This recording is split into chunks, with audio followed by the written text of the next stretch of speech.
I'm Jack Tomczak. That's Andrew Lee. That is Andrew Lee. Howdy. Howdy. Howdy. Howdy. Howdy, everybody. That's Lump. Good morning. Once more with feeling. That's Lump. Good morning. A little too much. We'll work on it later. There's no in between with me. On the That show is today, true. at 7 o'clock, Ask Her Liberal with teacher Dan and Jabbar Nelson. Then we're talking to 80s and 90s box office phenomenon Dean Cameron, who's an actor who's been in some stuff, but also has a political blog. Yep. He'll be on the show at, what, 8? 8 o'clock. Dean Cameron. 8 o'clock. 8. Dean 8 on Cameron. why you shouldn't fear Donald Trump. He was in an episode of It's Always Sunny in Philadelphia this past season. Ooh. Yeah. Kind of a big deal. Legit actor. So everybody make sure their flies are up. And Yes, please their do. teeth are brushed. Can we At just 8. do that? Just Anyway, like as a anyway, rule. please. No. Why? Freedom, man. Yeah, it's Freedom. America. I'm a grown man. You're going to tell me what We to have- do with my fly? We have an HR department to tell you what to do with your fly. Oh, we've been around the block on this issue with them Yeah. before. Yeah, we've come to an accord. You like having a We've morning reached an show? I don't agreement. think that's how HR works. I really don't. Yeah, it's all about negotiation, Sure. man. I'm like Donald Trump. It's the art of the deal. Yeah. Oh. I made a good deal for us Yeah. What? and our flies. Awful for you and every guest. Then we'll talk about the Secret Service banning guns at the RNC. You say that like there's a question mark at the end? There is, because I got an email last night from you that suggests that as a topic, and I don't know nothing about it. Okay, well, Question mark. I'll bring you up to speed on that. And the rest of you, America, at 8:15. So, my kids are on spring break from their Hooray for you. Montessori school. Mhm. We just got back from being up in northern Wisconsin for Easter at my parents' house. And Sunday night, I said to the 4.5-year-old Hug Nugget, now, you had a big, exciting weekend, and you've got a big, exciting week coming up. There's no school, so it is important that you have a good bedtime and get right to bed. Mm-hmm. And she looked at me and said, do adults just make those up? And I said, what? She said, rules for kids. Mm-hmm. And I looked at her. I said, yeah. Pretty much. Yeah. Way to go. We're the ones in charge. You're raising your daughter to be too smart. She's seeing through you. And I said, sometimes they make sense, and sometimes they don't. Right. But everyone that daddy and mommy make makes sense. I was like, wow, you're 30 years ahead of me, young lady. I just got to make it up willy-nilly sometimes. Make it up as you go along. That's kind of how parenting works. We don't know what we're doing. I don't. The kids don't realize that we've never had kids before. Yeah. You know, this is all new to us too. We're kind of figuring this out as we go. I'm going to make a lot of mistakes with you, so I do it right with your brother. Yeah. But I'll be around. Yeah. I'll try to fix those mistakes, maybe. Unless it gets hard, then I'm going to start rambling.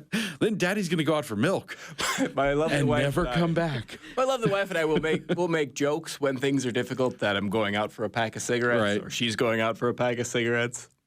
One day, One day. that's not going to be a joke. Yesterday, my 4.5-year-old Hug Nugget had a little 5-year-old girl over for a play date, which is hilarious because they interact with each other as if they're people. And at one point, Hug Nugget came up to me and complained that her friend had hurt her feelings. And I said, well, you got to work it out. Because the last thing, I have to fight every urge I have to beat up the children in my kids' lives Right. who hurt their feelings. Right. Because that's damaging long term.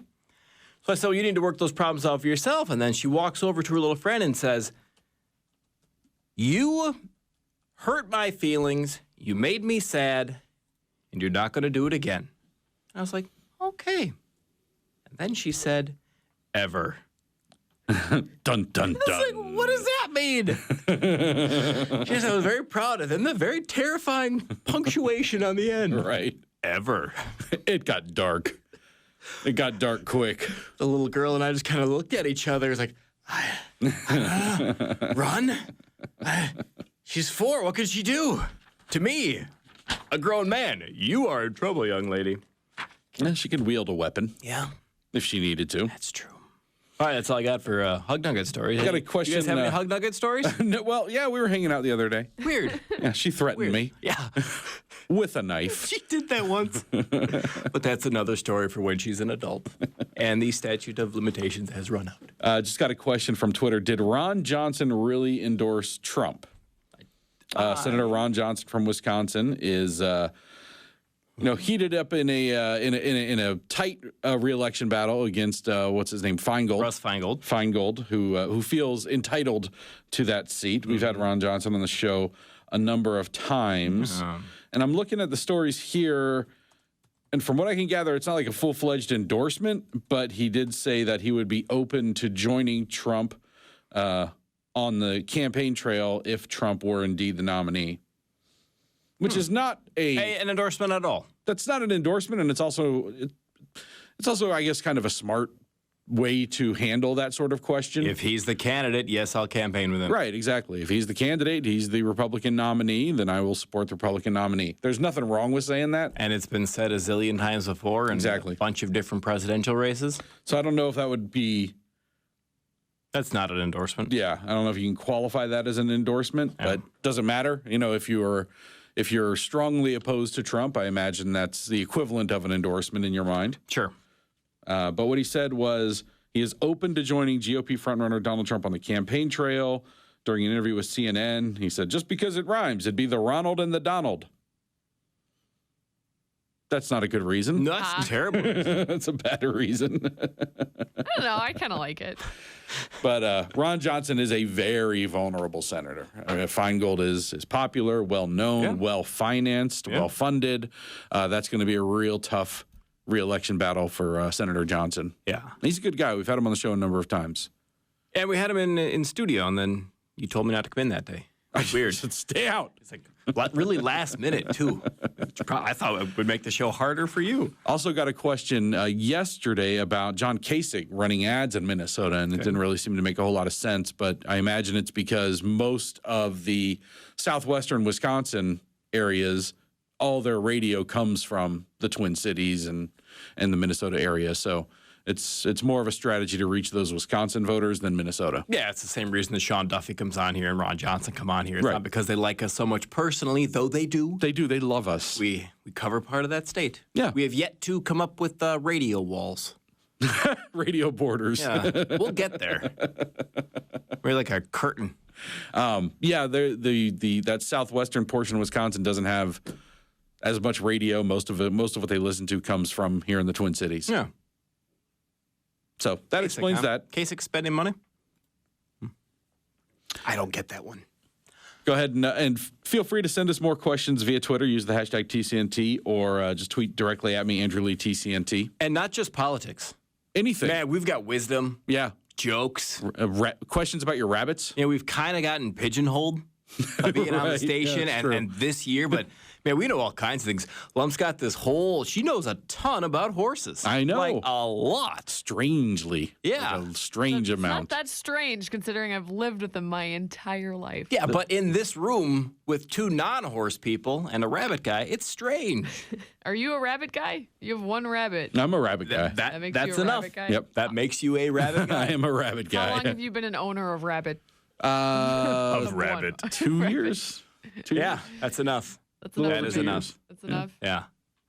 I don't own pets because gross. All right. Andrew, what's at the top of the You news have, you bag? have children, which is basically the same thing.